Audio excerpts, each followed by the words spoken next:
Praise the lord అందరికీ. ఈరోజు దేవుని వాగ్దానము, ఇది మొత్తం కూడా ఫ్యామిలీకి సంబంధించింది. యెహోవా యందు భయభక్తులు గలవాడు ఈలాగు ఆశీర్వదింపబడును. సియోనులో నుండి యెహోవా నిన్ను ఆశీర్వదించును. నీ జీవిత కాలమంతయు యెరూషలేమునకు క్షేమము కలుగుట చూచెదవు. నీ పిల్లల పిల్లలను నీవు చూచెదవు. ఇశ్రాయేలు మీద సమాధానం ఉండునుగాక.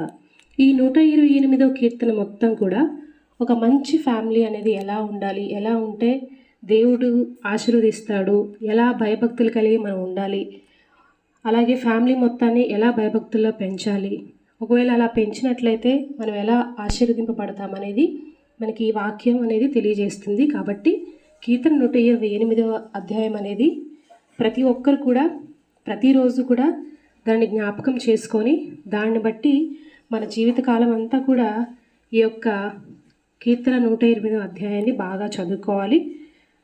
అలాగే మన ఫ్యామిలీస్ మంచిగా ఉండాలి, మన ఫ్యామిలీస్ని మంచి బాటలో నడిపించాలి అంటే ఈ వాక్యం అనేది మనకి ఎంతో ఇంపార్టెంట్ అన్నమాట.